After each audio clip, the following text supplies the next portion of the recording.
उस सब के बीच में, और जाहिर है कि जब जीडीपी कम होगी तो फिर जीएसटी भी कम है, उस सब के बीच में ये प्रयत्न किया गया है कि prevention of money laundering act, जिसको पीएमएलए कहते हैं, उसका एक और नया आयाम ढूंढा जाए दुरुपयोग करने का। और मैं आपको अभी विस्तार से समझाऊंगा कि क्या हुआ है। अभी सरकार शायद दो निशाने साधना चाहती है, बाजार की कमर तोड़ना एक तरफ और विपक्ष के सभी अंगों को मरोड़ना, दुष्प्रभावित करना, जो ऑलरेडी पीएमएलए से अन्य क्षेत्रों में हो रहा है। जैसा हम जानते हैं कि जुलाई 7 में एक नोटिफिकेशन द्वारा पीएमएलए को लागू किया गया जीएसटी विषयों में, और जैसा हम जानते हैं कि ये पीएमएलए का जो भयानक व्यापक एक ढांचा बनाया गया है, उसमें सैकड़ों एजेंसीज को ज्वाइन किया जाता है। आज की तारीख में 15 एजेंसीज हैं वहाँ पर। Competition commission of India, national investigation agency, serious frauds office, state police, ministry of external affairs, 15 नाम हैं सूची में, मैं सब नाम नहीं दे रहा हूँ। आज बहाना दिया गया है कि ये आवश्यक है देश के लिए, लेकिन अब इसकी कुछ रोचक पहलू देखें आप। जब जीएसटी काउंसिल की मीटिंग हुई 11 तारीख को, यानी कल, तो कम से कम 9, और उसमें कई बहुत बड़े विशाल प्रदेश हैं जिन्होंने पूरे पुरजोर तरीके से इसका विरोध किया। इसका विरोध किया कई कारणों से। मुख्य कारण यह है कि पहली बात, अभी ट्रेड, आयात निर्यात बहुत ज़्यादा कमी, मंदी पे चल रहा है। आज सच्चा सरल बिजनेस के आदमी वैसे ही कमर तोड़े हुए चल रहा है, उसके ऊपर बोझ बहुत ज़्यादा है। अब आप पीएमएलए के द्वारा वो जितने भी छोटे बिजनेस हैं, और कई छोटे बिजनेस 1 करोड़ से ज़्यादा होते हैं, उन सब की कमर तोड़ने के अलावा उनको नियंत्रित करना चाहते हैं, अपने से भयभीत रखना चाहते हैं, उसको दबाना चाहते हैं।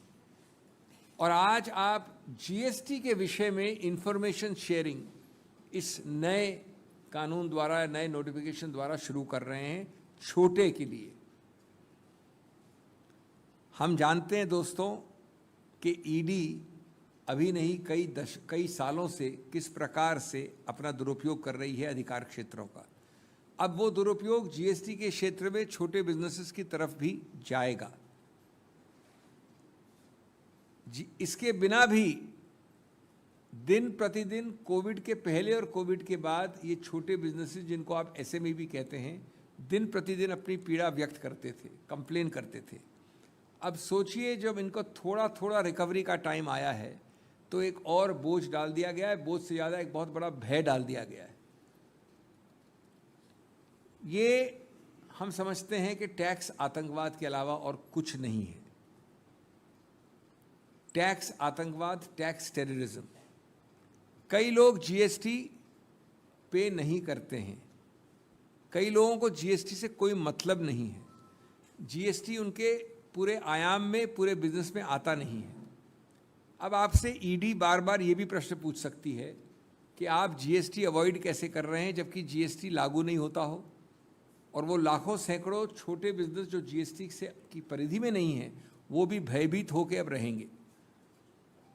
दूसरा या तीसरा पहलू, एक तो हुआ ट्रेड का, एक हुआ भय का, तीसरा हुआ छोटे बिजनेसेस का। चौथा, क्या इसके बारे में कोई भी विचार विमर्श हुआ देश में, संसद में?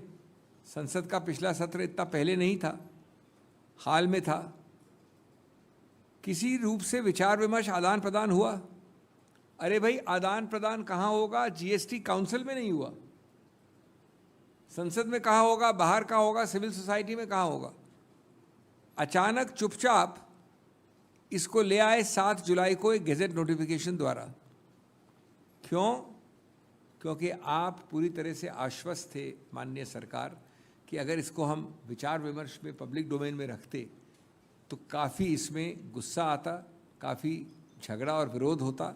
उस सब को आपने जल्दबाजी में, टेयरिंग हरी में करके ख़त्म करके एक मामले को अंतिम चरण देने का प्रयत्न किया है। ये बड़ा स्पष्ट है कि इसमें कोई भी आम कारण नहीं है, बोनाफिडे कारण नहीं है। एक या दो बहुत ही ज़बरदस्त, अजीबोगरीब, विकृत कारण दिए जा रहे हैं। एक है टैक्स इवेजन, दूसरा है terror funding.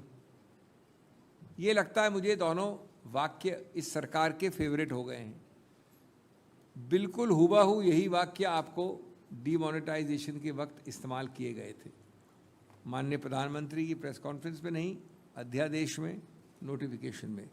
Tax evasion and terror funding, ये 3 में से 2 कारण थे डिमोनेटाइजेशन के। आज अगर जीएसटी में जो पीएमएलए को आए हुए अब कितने वर्ष हो गए, कितने दशक हो गए, इतने दशकों से सेल्स टैक्स में, जीएसटी में पीएमएलए के जो पूर्व जितने भी ढांचे हैं वो लागू नहीं हो रहे थे। तो अभी अचानक इसका क्यों इजाद किया गया? मैं अपने ही प्रश्न का उत्तर देना चाहता हूं आपको। चुनाव आ रहे हैं, राजनीतिक एक एरिना खुला है, उसमें आतंक कैसे फैलाओ? ये मेरे अगर राजनीतिक प्रतिद्वंदी हैं तो उनको डरा के धमका के कैसे रखो? आप मेरे विरुद्ध लड़ रहे हैं तो आपको दबाऊं कैसे? एक नया औजार ढूंढो, एक नया तकनीक निकालो। ये आपको उस व्यापकता में देखना पड़ेगा। और इस सब का आपका एक्चुअल आंकड़ा, उपलब्धि का क्या है? आपका आंकड़ा है 24 कन्विक्शंस। 24 कन्विक्शंस अभी हुए हैं इस तरह की चीज़ों में, कई दशकों में। अगर 24 कन्विक्शंस हुए हैं तो मैं समझता हूं कि इतना बड़ा ढांचा सिर्फ प्रताड़ना के लिए, हैरेसमेंट के लिए, दुरुपयोग के लिए ही हो सकता है। और वो दूसरी बात हमने अलग से बात कर ही ली है कि बिज़नेस अगर आप कर रहे हैं और जीएसटी की भी गड़बड़ी भी कर रहे हैं तो आपको सिर्फ पर्चा करके बीजेपी भाजपा का मेंबर बनना है बस। वो आपके सब कुकर्म धुल जाएंगे, साफ हो जाएंगे। अंत में दोस्तों, ये उस परिप्रेक्ष्य, उस संदर्भ में भी देखना है कि क्या एक संदर्भ में, एक पूरे समाज और राजनीतिक ढांचे में क्या उपयोग या दुरुपयोग हुआ है ईडी की मशीनरी का। अभी कल परसों की बात है, मैं भी उसमें पेश हुआ था श्री रणदीप सुरजेवाला जी के लिए, वो याचक थे। उच्चतम न्यायालय ने कहा है कि ये बार बार जानबूझकर क्या आपको दुनिया भर में एक ही आदमी मिला है? क्या सिर्फ एक यही आदमी है जो ईडी का डायरेक्टर हो सकता है? एक बार मना किया हमने, दूसरी बार बना दिया, दूसरी बार मना किया, तीसरी बार बना दिया। तो आपको इस परिप्रेक्ष्य में देखना है। और ये परिप्रेक्ष्य है कंट्रोल फ्रीक सरकार, नियंत्रण सरकार, प्रताड़ना सरकार, डरा धमका के रखने वाली सरकार। और आप बार बार जीएसटी की बात करते हैं। आज रियल जीडीपी में कितना कम हुआ है? हमारे पास जो आंकड़े हैं, और मेरे कॉलीग्स ने इसी पोडियम से आपको ब्रीफ भी किया है, पिछले 4 सालों में औसतन विकास दर, हमारे जो फिगर्स हमने दिए यहाँ से, उस पर 3.4% है एवरेज एनुअल ग्रोथ रेट। आप इतना हल्ला कर रहे हैं जीएसटी में, क्यों? कि मैं आपको डरा धमका के जीएसटी निकालूंगा पीएमएलए द्वारा, और आपकी ग्रोथ रेट पे ध्यान नहीं दे रहे हैं आप।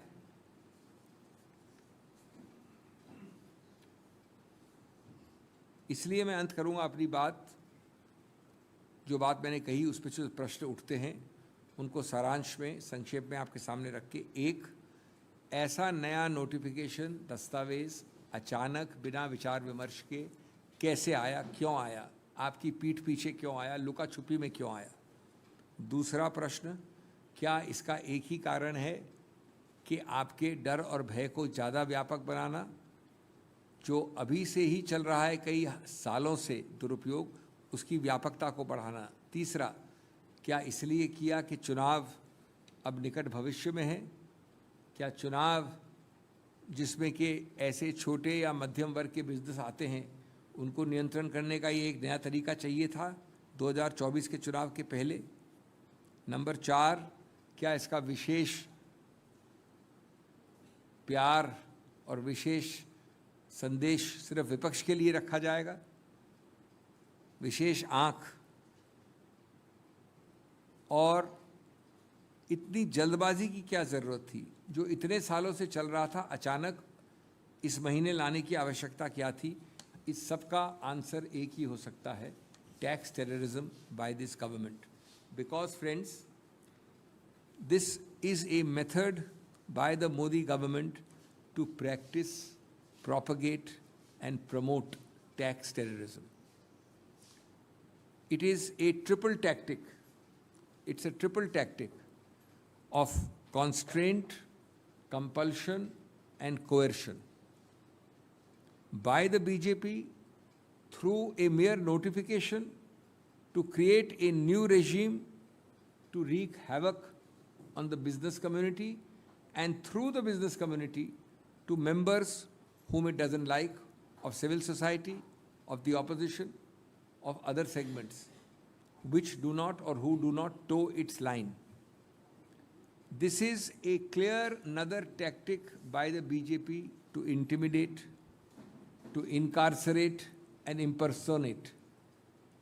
So it's an attempt to constrain, compel and coerce by intimidation, incarceration and imprisonment. In particular, I have no doubt that their special affections in this regard, their special love will be reserved for only segments of the opposition. Friends, very briefly, suddenly on 11th July, in the most most surreptitious move possible, you have brought to the attention of the GST Council. Remember, it is not consultation with GST Council. It is bringing to the attention of the GST Council what you suddenly, surreptitiously through the back door introduced on 7th of July. Why was GST Council created? GST Council was created for a genuine, reasonable give and take. 9 major states have opposed it, but you have given only a fait accompli. You are telling the council, we have decided. Now we are telling you, like it or lump it, this is a given. Number 2, was it ever brought in any manner to Parliament? Was an attempt made in any manner to discuss, forget Parliament, in civil society? Was there any large-scale consultation with the trading community? All the answers are no. I called it tax terrorism for that reason, because it has to be covert, clandestine, surreptitious, all of which it is. Number 4, is your trade, your exports galloping? Is your trade position so rosy that you can instill fear in those who do trading? Surely, given our trade export figures in particular, this inclusion and change in law will lead to small people being investigated, usually wrongly or slantedly, because if I don't like you, or your affiliations are to somebody I don't like, or you belong to an opposition framework, then well, this is my new weapon. Fifthly, does this increase the cost of compliance for these industries and units? Hugely. SMEs in this country pre-COVID have been complaining about cost of compliance. India, for all the rhetoric you hear about ease of business, has a huge cost of compliance. And every time you see the Honorable Prime Minister and the government tom-tomming ease of compliance, we may move 1 or 2 notches up, but we are way down in the global ranking. Into that already low ranking, you are introducing huge additional cost of compliance. Number 6, all the GST Council members were blindsided by an evasion because you did everything in a tearing hurry. A tearing hurry was vital for your plan to succeed. And that is why I said you brought it from the back door. two of the usual funny, they would be actually comic if they were not tragic, reasons have been trotted out. Exactly the same reasons as trotted out in demonetization. Those two words have become the favorites of this government. Tax evasion and curbing terror funding. You're going to curb tax evasion by putting PMLA on GST transactions. For all these years, PMLA came, how much, I don't remember now, 20 years. Different forms. Before that, FEMA has been there, FERA has been there for a long time. Yes, we didn't have sales tax, we didn't have GST till 2016, but we had sales tax. We had all those taxes which form part of excise and sales. You could do without this, and you did not have tax evasion and terror funding curbing thoughts at that time? No, sir. The real reason is elections are around the corner. No, sir.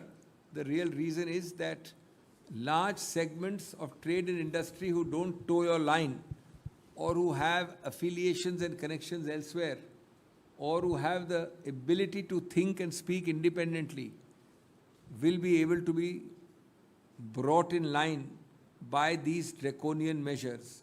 And this country and this, from this podium, we are not speaking as if it's a new tabula rasa, a clean slate. We are all speaking from experience. What has been the experience of the ED in the last several years? Just 2 days ago, you had a judgment. I had the privilege of representing Mr. Surjewala there. It has clearly said that this government is acting as if there is only one man on earth whom they can appoint and reappoint on the ED, PMLA jurisdiction and never disappoint. He has now been disappointed finally only by the Supreme Court judgment. By the way, this is true of 3 or 4 other important positions. People serving on extensions, if you take out the list, you know the meaning of extension? If my age is complete, this man has a legitimate claim for getting that post. If this man's age is complete, you have a legitimate claim to get that post. Everybody is disappointed because important positions, I'm not talking of individuals, from cabinet secretary downwards, are all given ad hoc extensions. For 70 years, CBDT chairmen were never given extensions like this. For years, you are given. So this is a Sarkar which believes in control freak. It believes in power through every means, including tax terror.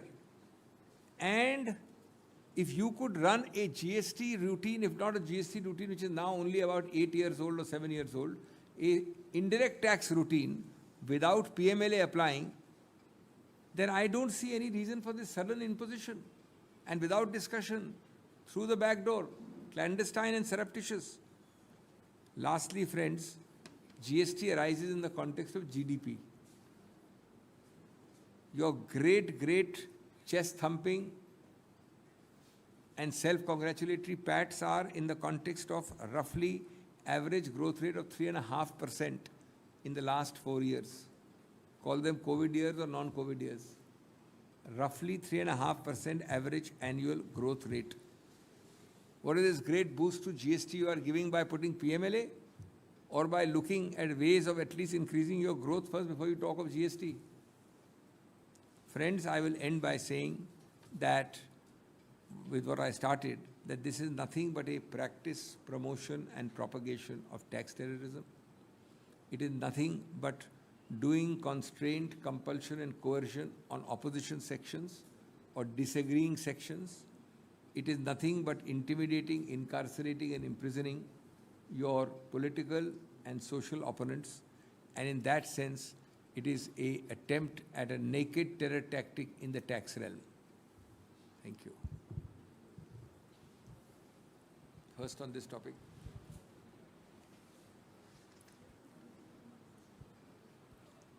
Question, please. We'll go on to the next other topics only after anybody has any question on this. Okay, we can ask something else. हाँ जी. Sir, Rahul Gandhi के मसले पर आप कब supreme court जा रहे हैं, क्योंकि दूसरा पक्ष सुप्रीम कोर्ट जाने की तैयारी में है? क्या आप लोग जल्दी जाएंगे, कब जाएंगे, इसकी कोई जानकारी देंगे? दूसरा पक्ष उच्चतम न्यायालय नहीं जा सकता। वो निर्णय उन्होंने कैविएट फाइल किया, जो कि एक ऑर्डनरी प्रोसीजरल तकनीक होती है, वो एक आधे पन्ने में फाइल की जाती है, सब लोग फाइल करते हैं, तो उससे कोई मतलब नहीं। हम बहुत निकट भविष्य में, बहुत अत्यंत शीघ्रता में ये फाइल करेंगे और बाद में उसकी जिरे होगी। Sir, Singhvi sir. Sorry Sir, on the eve of Prime Minister's visit to Paris, now the European Parliament are going to discuss about the Manipur violence, and they are also going to deliberate upon passing a resolution on this entire matter. I am not so much concerned there, but I would be happy if the Honorable Prime Minister discussed this issue even in the European Parliament. He doesn't have time to discuss it in the Indian Parliament. He doesn't have time to discuss it in India. He has not addressed. His Maun Vrat is now extending to some 45 or 50 days, I don't remember. The country would not mind anywhere on planet Earth that he addresses the issue. But the problem is that his Maun Vrat is going beyond the limits of any reasonableness.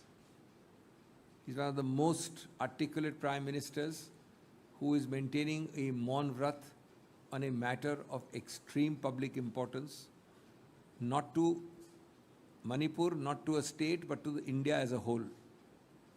And I see no reason why he should be avoiding this issue when he's speaking on every other topic on the sun. We have had press conferences on this. I can't repeat it. We have the dates. And in a free world, you can avoid it to the extent you want to avoid it. But in a free global world, you cannot avoid it to the extent another institution in another country wants to discuss it. On the contrary, if you discuss it and lay down your own views, others will discuss it less, or they will at least fall in line with the broad policy of the government. Unfortunately, on matters of moment, there is not even a unilateral one-way dialogue. There is simple silence. On other matters, which may not be so important, there is occasionally, very, very occasionally, a unilateral one-way street dialogue. As far as important issues are concerned, there is only Maun Vrat. Sir, this side, sir. Sorry. Sir, जो ED director के संदर्भ में फैसला आया, उस पर गृह मंत्री की प्रतिक्रिया आई और उन्होंने कहा है कि जो लोग खुशी जाहिर कर रहे हैं वो डिल्यूजनल है, क्योंकि जो सीवीसी एक्ट है उसके अमेंडमेंट्स को अपहेल किया है सुप्रीम कोर्ट ने। और उन्होंने आखिर में अपने उसी ट्वीट में ये कहा है कि ये जो corruption of a cozy club of entitled dynasts है, उन्हें सतर्क रहने की ज़रूरत है, क्योंकि ईडी तो है ही। देखिए, आपके दो प्रश्न हैं, एक कानूनी है, एक राजनीतिक है, दोनों का मिश्रण नहीं कर सकते। जहाँ तक कानूनी प्रश्न का सवाल है, मैं आपको बड़े सरल तरीके से एक्सप्लेन कर देता हूँ, फिर आप निर्णय करें कि डिल्यूजनल हम हैं या डिल्यूजनल कोई और हैं जिन्होंने ये वाक्य बोला है।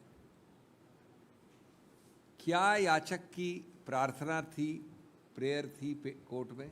मैं बड़े सरल रूप से बताऊंगा कि इन ईडी डायरेक्टर को हटाया जाए।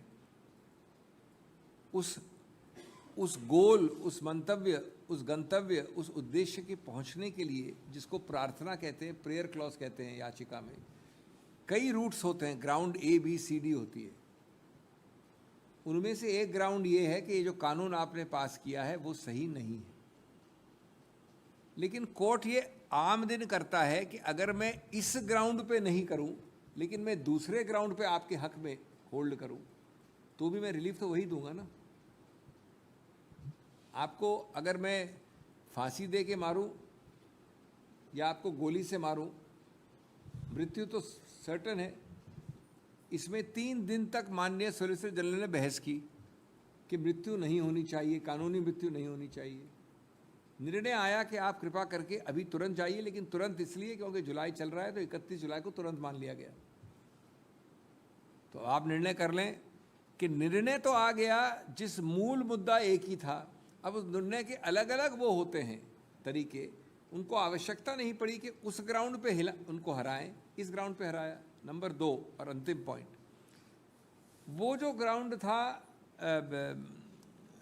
एक्ट को अपहोल्ड करने का, उसमें भी उन्होंने कहा कि अभी हम अपहोल्ड इसलिए कर रहे हैं, बड़ा स्पष्ट कहा है, क्योंकि हम समझते हैं कि अभी भविष्य में बदमिजाजी से इसका दुरुपयोग नहीं होगा। हम आशा और विश्वास करते हैं, क्योंकि इसका तो उपयोग हुआ ही नहीं अभी तक, इसका तो अभी सिर्फ इसी बार हुआ है।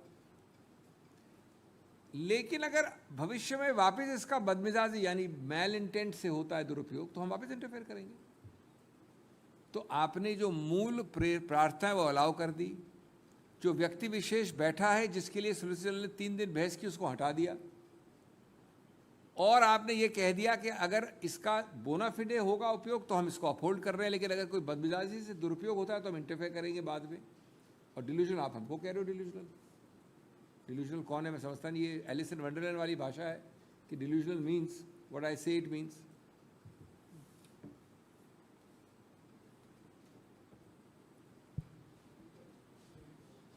और दूसरा जो आपका प्रश्न है, हाँ, ये तो देखिए रिटॉरिक तो सभी कह सकते हैं, आपको इसकी घोषणा करने की आवश्यकता क्यों है? आप तो सबके विरुद्ध, वो गिल्टी हो या न हो, आरोपित हो या न हो, सबके विरुद्ध दुरुपयोग कर रहे हैं सिवाय आपके खेमे वाली वॉशिंग मशीन के लिए। तो आप थ्रेट क्यों दे रहे हैं? आपने इश्तिहार लगा रखा है, वॉशिंग मशीन लगा रखी है, अगर कोई वहाँ पर आके एनरोलमेंट कर लेता है, उसके अलावा आप डायनेस और नॉन डायनेस की बात क्यों कर रहे हैं? जिसको आपको पसंद नहीं होता आप द्वेष भाव से करते हैं। तो पहले अभी कोई नई बात थोड़ी कह रहे हैं आप, पिछले 9 वर्ष से हम देख रहे हैं इस बात को।